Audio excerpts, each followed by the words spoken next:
Hello and welcome back to Nightfall. I'm Near-Photoson, and in this chapter we'll be rejoining our original power couple, Mordecai, and following their adventures following the battle with the Nightmare King. Let's get right into it.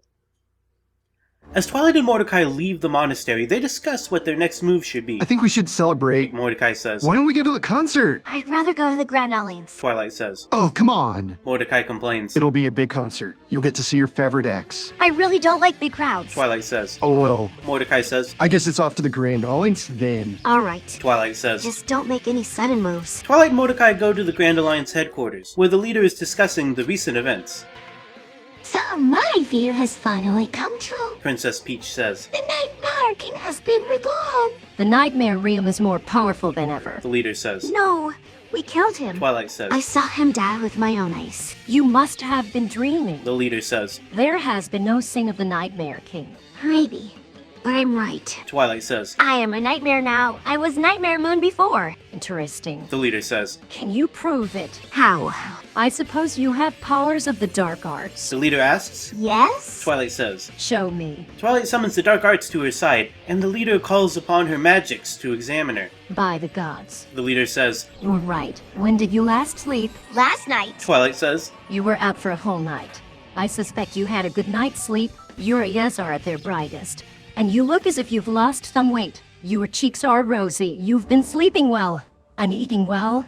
These are all good things. It looks as if your powers of premonition are back to their full glory. You're a Nightmare Moon no longer. Yeah, I know. Twilight says. I have a task for you. We need to infiltrate the Nightmare realm and slay as many shadows as we can. I will not ask again. What? Surprise me. I know that you have many enemies in the Nightmare realm. I want you to seek out and destroy as many of them as you can. Really? Really, can you do it? I suppose so. Very well. Return here at Nightfall tomorrow. I'll have further instructions for you then. Is that it? That's it. You may go. Ha! Fine. Goodbye, Piril. Goodbye, Nightmare Moon. May the Nightmare realm perish with all its dreadful creatures. May the Nightmare King stay dead, and the Nightmare Princess stay entombed forever, and may Fluttershy stay on the Nightmare realm throne. I'll see you tomorrow evening. Goodbye, my friend. May the nightmare realm be. Twilight Sparkle disappears into the air. Mordecai is stunned. I never thought. He says. We still have a lot to do. The leader says. We must leave this place. Mordecai nods. Yes, I still have some investigating to do. They agree and travel to the Nightmare Realm. The Nightmare Realm. They arrive at a spooky scenery, a dark and desolate place. This place looks bad. Mordecai says. I think we should investigate further. Let's. The leader says. They travel through the Nightmare Realm and meet a very strange woman. Greetings. The leader says. I'm Pearl. What are you? I am Morgan. What are you? I'm Mordecai, looking for my girlfriend.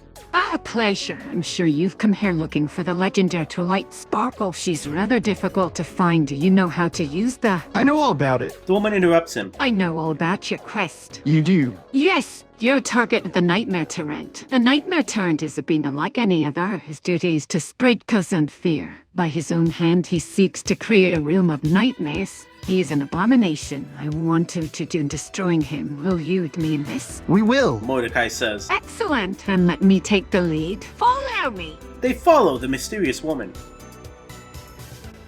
We must hurry. The Nightmare Tyrant has gathered his forces and is on the verge of unleashing his horrors upon the world. He cannot be allowed to succeed. We must stop him before he does. Mordecai asks. How? By killing him, of course. We are very powerful being. Why haven't we heard of the Nightmare Tyrant before? Pearl asks. He's only been causing mischief for a few weeks. Morgan sighs. I wish I could say we're the first. She says. The Nightmare Tyrant has been causing havoc for decades. He's become more powerful by gathering full hours, but he's still only one being. He cannot succeed in his goal. The Nightmare realm must be stopped. What's his goal? To spread chaos and nightmares. He imagines the world to be a nightmare and seeks to make it so. He's insane. Why are we aiding him? I can speak for my fellow nightmares, but I do not like the Nightmare Tyrant. I serve the Nightmare realm. I see. Well, let's get to it. They continue their trek through the Nightmare Realm. It's a strange place, and one that they've never seen before. The realm is dark and dreary. They can't tell if it's day or night, and it doesn't matter. It's just as dark. There are no lights. The Nightmare Tyrant must have banished all light from the realm. The sky is black,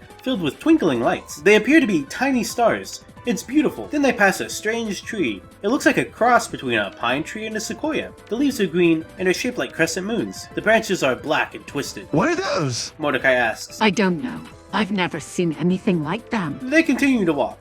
They come to a strange wall. It's made of bricks that are red and blue. The bricks are shaped like eyes. What do you think that means? Pearl asks. I don't know. Morgan replies. They walk up to the wall. I think we're supposed to go through here. It doesn't look like a very good place to jump. Mordecai says. It's the only way to get through. Morgan says. They begin to walk towards the wall. I hope it's not a trap. Mordecai says nervously. Me too! Morgan replies. They walk up to the wall. I'm scared. Me too! They get close to the wall. We need to get through the wall. Let's wait here for a while. Okay, They sit down on the ground. They wait for a while. Nothing happens. let's get through the wall. Morgan says. They walk up to the wall. What's the plan? The same as last time. What's that? We jump! Oh, no. Morgan takes the last tinder from her bag and sets it alight. She throws it at the wall. As soon as the flimsy wood catches fire, she, Morgan, and Pearl throw themselves at the flame. The fire is hot, it burns their eyes, and it hurts their skin. It's not enough to burn them, but it's enough to stop them from jumping. They slide down the wall and land on the ground. We need to keep going. Morgan says. I can't. We must if we don't escape. The nightmare tent will enslave all mankind. Where do we go? Morgan points to the tree. That will lead us to the Ender. If we can get to the king, we can get help from the royal army. Morgan lights another tinder. Morgan throws it at the tree. It ignites. We can make a rope with these. Morgan says. Morgan pulls the cord out of her bag. This is silk thread. She explains. Doesn't matter, we'll just tie it on the end of a stick for a handle. Okay, Morgan starts to tie the silk thread around the end of a stick. what do we do now? Wait, Pearl says. Morgan stops fiddling with the rope. What? I don't know how to make fire burn. Pearl admits. I don't either. Morgan says. Morgan picks up the tinder again and puts it in her mouth. Morgan blows. A flame appears. Morgan uses it to light another tinder. Now what? We can. Morgan says. Morgan climbs up the rope and a horn blasts.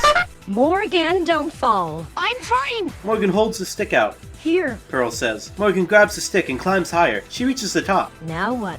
Now we run. Morgan, Pearl, and the stick run through the woods. They keep running. Mordecai follows after them. They run until they find an old cabin.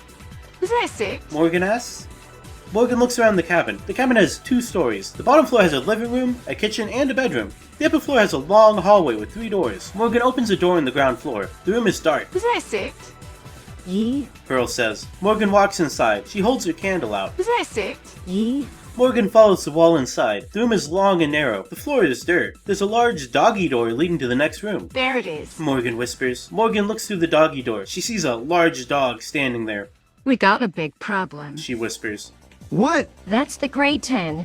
He's the only one who can destroy this place with his big mouth. Pearl says. Then we kill him. Morgan says. We can't kill him. He's our only way out of here. We need to distract him. Pearl says. How? I have an idea. Pearl says. Morgan listens. She hears the whispering of the others. They're planning something. What's the plan? Morgan asks. Morgan, you're going to distract the Dan. Mordecai says. What? You're going to get his attention. When you get his attention, you run away and don't stop running until you're safely away. Understand? Yeah. Yeah. What? Yeah, I understand. Morgan says. Morgan follows the plan. She walks through the doggy door. She opens it. There's the Great Dane. The 2 of them stare at each other. Go.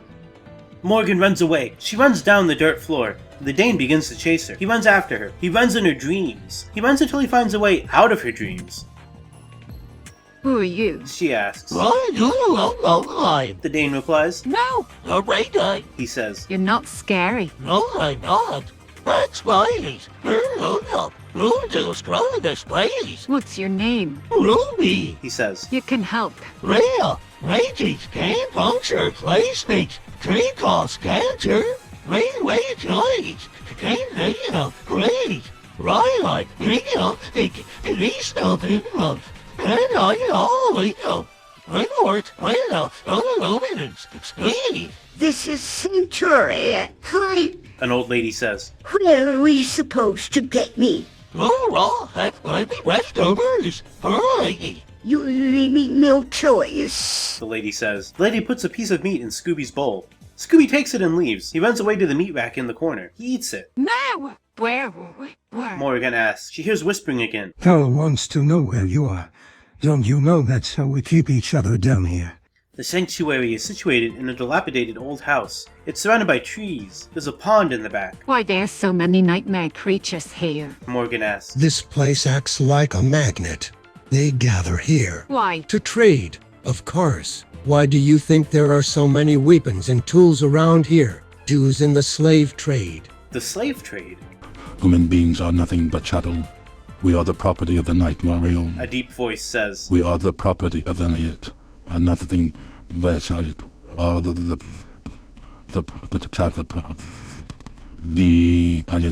are not the chattel. These creatures! Morgan says. Are they slaves? Slaves know slavery is a thing of the past. You are the Nightmare Court. We are a court of law, a court of equity, a court of justice. We do not practice the antiquated notion of slavery.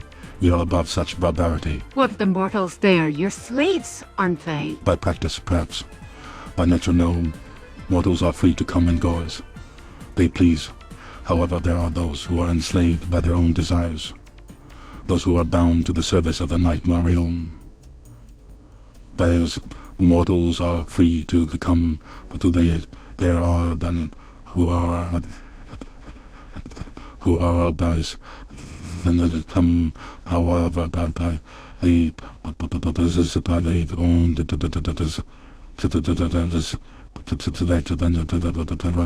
You speak of the lost. Morgan says. The lost are mortal, right? Yes, they are creatures bound to serve the Nightmare Court. They are called the Lost. Morgan asks. How do we get out of here? The Nightmare Court is a place of justice. If you go to the head judge and declare your innocence, he may free you. But I'm not declaring my innocence. Morgan says. That's for a judge and a jury to decide. I'm not a courtroom drummer.